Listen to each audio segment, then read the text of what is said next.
నమస్తే అన్న. నేను తెలంగాణ అవుట్సోర్సింగ్ చేసి వర్కింగ్ ప్రెసిడెంట్ని. నేను వాటర్ వర్క్స్లో చేస్తానన్న.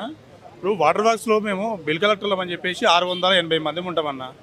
680 మందికి 12 మంది ఏజెన్సీలు ఉన్నారు. 680 మందికే. అదే లైన్మెన్లు వచ్చేసి వాళ్ళు 1800 చిల్లర మందికి ఒకటే ఏజెన్సీ.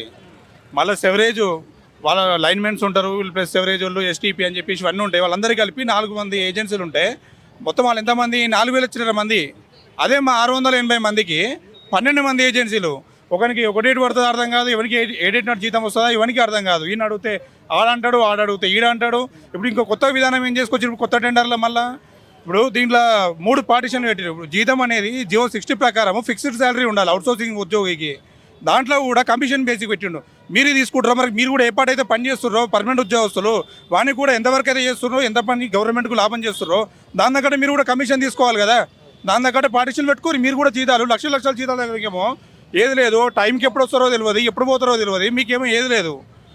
మాకేమో 3 భాగాలు చేసిండు. ఒకటి బిల్డింగ్ అంట, ఒకటి రెవెన్యూ అంట, అన్బిల్డ్ అంట. ఇప్పుడు ఫ్రీ వాటర్ స్కీమ్ ఎవరు ఏమన్నాడండి?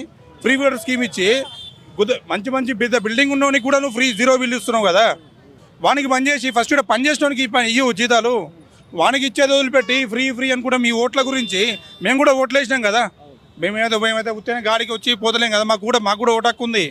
మేము కూడా ఓట్లు వేసినాము, కాంగ్రెస్ పార్టీకి వేసినాము. మేము కూడా ఎందుకు మద్దతు ఇచ్చినాము వస్తందుకు.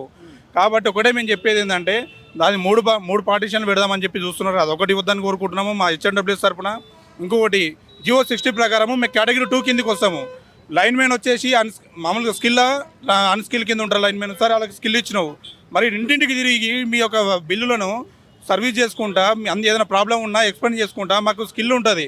మాకు స్కిల్ కింద కేటగిరీ 2 ప్రకారంగా దగ్గర మాకు 19,500 రూపాయలు జీతం రావాలి. కానీ మాకు ఇచ్చేది 15,600 రూపాయలు ఇచ్చుకుంటూ అలా ఈఎస్ఐపిఎఫ్ కట్ అయితే 13,600 రూపాయల బిల్లు జీతం వస్తుంది. ఆ జీతానికి ఏం సరిపోతుందన్న? హైదరాబాద్లో బతకాలంటే రెంట్ ఏంది, కరెంటు బిల్ ఏంది, హాస్పిటల్ ఏంది, ఏదేమున్నది. ఒక్కొక్క డిపార్ట్మెంట్లోనేమో 5 నెలల నుంచి 6 నెలల నుంచి ఎన్ని పెండింగ్లు పెడుతున్నారు జీతాలు. ప్రతి ఒక్క గవర్నమెంట్ ఉద్యోగి కావచ్చు, మీ ఎమ్మెల్యేలు కావచ్చు, ఎంపీలు కావచ్చు, మినిస్టర్కి, సీఎంకి అందరికీ టైంకి 1వ తారీఖు జీతం పడుతుంది కదా. మీ ఆపుకోండి. మీరు ప్రజాసేవ చేసేందుకు వచ్చిర్రు కదా. మామూలుగా జీతం తీసుకోవడానికి రాలే కదా ఇక్కడికి. ఎందుకు వచ్చిర్రు? ప్రజాసేవ చేసేందుకు వచ్చిర్రు. ప్రజాసేవ చేసుకోవడానికి జీతం ఏమిటికి? ఇక్కడ పని చేసుకోవడానికి ఫస్ట్ జీతం ఇయ్యి. అది ఇచ్చేది వదిలిపెట్టి మీరు లక్షలు కేసీఆర్ ఏమో పెంచిండు అని చెప్పేసి అప్పుడు పెంచినప్పుడు తిరిగి పక్క రాష్ట్రంలో ఎంత జీతం ఉంది వాళ్ళకు, మీ దగ్గర పెంచినని చెప్పి తప్పన్నావు. మరి వచ్చినావు కదా ఇప్పుడు మీరు అధికారంలోకి వచ్చారు కదా. వాళ్ళ జీతాలు తక్కువ చేయి ఫస్ట్. వాళ్ళ తక్కువ చేసి లేనోడు పెట్టు. సరే మేము మాకు పెడతావా పెట్టావా పక్కన పెట్టు. లేనోడు ఎంతో గరీబ్ ఉంటున్నాడు వాళ్ళకి పెట్టు ఫస్ట్. మాకు పని చేసిన కాడికే మాకు ఎక్కువ మేము అదే అడుగుతలేదు. ఒకటే ఇప్పుడు ఛాయ్ తాగితే 1 నిమిషంలో మీ పని సాల్వ్ అయిపోతుందని మాట్లాడిండు. ఛాయ్కి పైసలు లేవేమో గవర్నమెంట్ దగ్గర. బడ్జెట్ అప్లపాలు ఉందని చెప్పి కేసీఆర్ అప్లపాలు చేసిపోయింది కదా.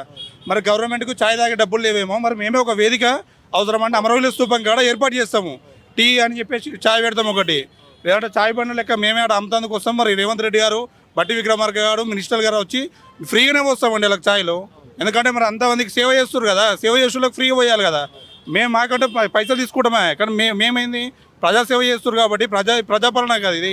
వాళ్ళకి మాత్రము ఫ్రీగా ఛాయ్లు వస్తాము. మీరు అయితే ఏదైతే ఇప్పుడు దసరా అనుకుంటున్నాం కదా, దసరా లోపల పెండింగ్ జీతాలు కనుక రిలీజ్ చేయకపోతే ఇంకొకటి ఎవరైతే ఉద్యోగులను తీసేసిర్రో వాళ్ళని ఎంబడే విధుల్లోకి తీసుకోవాలి. తీసుకొని ఏడల జూబ్లీ హిల్స్లో మా తరపున మా యొక్క ఎవరైతే ఉద్యోగస్తులు పోయినారో వాళ్ళ తరపునే ఇప్పుడు మేమేంది పని చేస్తున్నాం కాబట్టి మేము నామినేషన్ వేస్తానికి ఆప్షన్ ఉండదు. పోయిన ఉద్యోగులతోనే వాళ్ళతో నామినేషన్లు వేపిస్తాము. వాళ్ళకి మద్దతుగా అవసరం అంటే లీవులు పెడతాం, నెల రోజులు లీవులు పెడతాం, అవసరం తీసేసుకుంటాం, తర్వాత విషయం అది. కానీ మేము పోటీ చేయడానికి రెడీగా ఉన్నాం. అక్కడ వాళ్ళని ఎట్టి పరిస్థితుల్లోనూ దసరా లోపల వాళ్ళని ఎవరైతే పోయినాయో అవసరమైన లిస్ట్ మీ దగ్గర డాటా లేకపోతే మమ్మల్ని అడగండి, పిలవండి, డాటా ఇస్తాము. ఎంతమంది ఉద్యోగస్తులు పోయినాయి వాళ్ళ జీతాలు అందరినీ ఎంబడే తీసుకొని.